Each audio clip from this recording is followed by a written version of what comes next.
ମାରାଗୋଡ଼ା ଲୋକ ମହୋତ୍ସବ ଯୋଗଦେଲେ ମୁଖ୍ୟମନ୍ତ୍ରୀ ମୋହନ ଚରଣ ମାଝୀ। ଜୁହାର ମୁଇଁ ରୁଦ୍ର ଆପଣମାନେ ନ୍ୟୁଜ୍ 26 ସ୍ୱାଗତ। ନୂଆପଡ଼ା ଜିଲ୍ଲାର ବାର୍ଷିକ କଳା ସଂସ୍କୃତି ପର୍ବ ମାରାଗୋଡ଼ା ଲୋକ ମହୋତ୍ସବର ଚତୁର୍ଥ ରଜନୀରେ ମୁଖ୍ୟ ଅତିଥି ଭାବରେ ଓଡ଼ିଶାର ମୁଖ୍ୟମନ୍ତ୍ରୀ ମୋହନ ଚରଣ ମାଝୀ ଯୋଗ ଦେଇଥିଲେ। ସ୍ଥାନୀୟ ମିନି ଷ୍ଟାଡିୟମରେ ମହାସମାରୋହରେ ଚାଲିଛି ମାରାଗୋଡ଼ା ଲୋକ ମହୋତ୍ସବ ସହିତ ପଲ୍ଲିଶ୍ରୀ ମେଳା ଓ ପୁସ୍ତକ ମେଳା। ଆଜି ମୁଖ୍ୟମନ୍ତ୍ରୀ ଭୁବନେଶ୍ୱରରୁ ବାହାରି ନୂଆପଡ଼ା ଗୋଦମା ଏୟାରଷ୍ଟ୍ରିପରେ ସନ୍ଧ୍ୟା ସମୟରେ ପହଞ୍ଚିଥିଲେ। ଏଠାରେ ବିଜେପି କର୍ମକର୍ତ୍ତା ତାକୁ ସ୍ୱାଗତ କରିଥିଲେ। ସେଠାରୁ ସଦର ମହକୁମା ଗାୟତ୍ରୀ ମନ୍ଦିର ନିକଟକୁ ଆସିଲା ପରେ ସେଠାରେ ଏକ ଭବ୍ୟ ସାଂସ୍କୃତିକ ଶୋଭାଯାତ୍ରାରେ ବାହାରିଥିଲେ। ଘଣ୍ଟ, ଶଙ୍ଖ, ମୃଦଙ୍ଗ, ଘୁମୁରା ଓ ନୃତ୍ୟ ତାଳେ ତାଳେ ଶୋଭାଯାତ୍ରା କରି ମୁଖ୍ୟମନ୍ତ୍ରୀ ଉତ୍ସବ ପଡ଼ିଆ ମିନି ଷ୍ଟାଡିୟମରେ ପହଞ୍ଚିଥିଲେ। ରାସ୍ତାର ଉଭୟ ପାର୍ଶ୍ୱରେ ହଜାର ହଜାର ଲୋକ ମୁଖ୍ୟମନ୍ତ୍ରୀଙ୍କୁ ହର୍ଷଧ୍ୱନି ଦେଇ ସ୍ୱାଗତ କରିଥିଲେ। ଶୋଭାଯାତ୍ରାରେ ସବୁ ବ୍ଲକର ଶହ ଶହ କଳାକାର ଏବଂ ହଜାର ହଜାର ଜନସାଧାରଣ ଯୋଗ ଦେଇଥିଲେ। ମୁଖ୍ୟମନ୍ତ୍ରୀ ମିନି ଷ୍ଟାଡିୟମରେ ପହଞ୍ଚିବା ପରେ ନୂଆପଡ଼ା ଜିଲ୍ଲାପାଳ ମଧୁସୂଦନ ଦାସ ଓ ଜିଲ୍ଲା ପ୍ରଶାସନ ବରିଷ୍ଠ ଅଧିକାରୀ ତାଙ୍କୁ ଭବ୍ୟ ସ୍ୱାଗତ ଦେଇଥିଲେ। ଏହାପରେ ଜିଲ୍ଲାପାଳଙ୍କ ସଭାପତିରେ ଆୟୋଜିତ ହୋଇଥିବା ସାଂସ୍କୃତିକ ସଭାରେ ମୁଖ୍ୟମନ୍ତ୍ରୀ ମୁଖ୍ୟ ଅତିଥି ଭାବରେ ଯୋଗ ଦେଇଥିଲେ।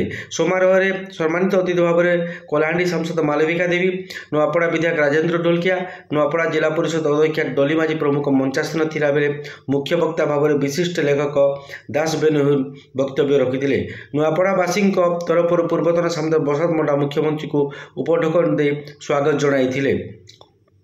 ପରେ ମୁଖ୍ୟମନ୍ତ୍ରୀଙ୍କ ଏହା ସରକାର ଗଠନ ପରେ ପ୍ରଥମ ଆଗମନ ଥିଲା। ସାଂସଦ ମାଳବିକା ଦେବୀ, ନୂଆପଡ଼ା ବିଧାୟକ ରାଜେନ୍ଦ୍ର ଢୋଲକିଆ ଓ ଡଲି ମାଝୀ ମୁଖ୍ୟମନ୍ତ୍ରୀଙ୍କ ନୂଆପଡ଼ା ଗସ୍ତ ପାଇଁ କୃତଜ୍ଞତା ଜଣାଇଥିଲେ ଓ ଜିଲ୍ଲାର ବିକାଶ ପାଇଁ ବିଭିନ୍ନ ଦାବି ରଖିଥିଲେ। ଶେଷରେ ନୂଆପଡ଼ା ଉପଜିଲ୍ଲାପାଳ ଯୋଗେନ୍ଦ୍ର ମାଝୀ ଧନ୍ୟବାଦ ଅର୍ପଣ କରିଥିଲେ। ଆସନ୍ତୁ ଏନେଇ ମୁଖ୍ୟମନ୍ତ୍ରୀ କ'ଣ କହୁଛନ୍ତି ତାଙ୍କଠାରୁ ସିଧା ପ୍ରତିକ୍ରିୟା ନେବା। ये मारागुड़ा महोत्सव आज गोटे मुख्य भूमिका नेउछि और ताहा जिला प्रशासन तरफ जिलार बुद्धिजीवी मान तरफ जिलार लोक मान तरफ ये उत्सव निश्चित भाव में आज अत्यंत आनंदित।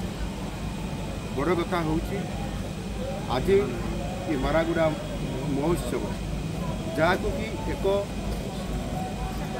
सिंधु सभ्यता भड़ी मारागुड़ा सभ्यता दिने ये अंचल गढ़ी उठीला आर आज ताकू आज पुनर्जीवित कर लोकों भितर गोटे आशार संचार होती आम अंचल अत्यंत प्राचीन सभ्यता थिबा ये अंचल आगामी दिन में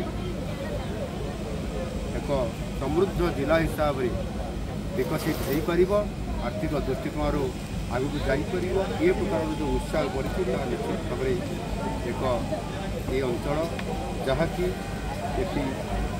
एठिकार लोक मैंने स्वाधीनता संग्रामी हिसाब से पराधीन भारत में से बड़पुत्र हिसाब से स्वाधीनता संग्रामी हिसाब से लड़े करवा एवं ताहा सहित से वीर संतान हिसाब से लड़े कर शहीद होगा जहाँकि सालियागढ़र से रक्तरंजित माटी आज से स्मृति आज बहन कर कारण लोक भितर आज अंचल को समृद्ध कर इच्छा आज प्रकट होता निश्चित भाव में ये उत्सव आगामी दिन में समृद्ध कर बहुत बड़ सहायक हो पाए।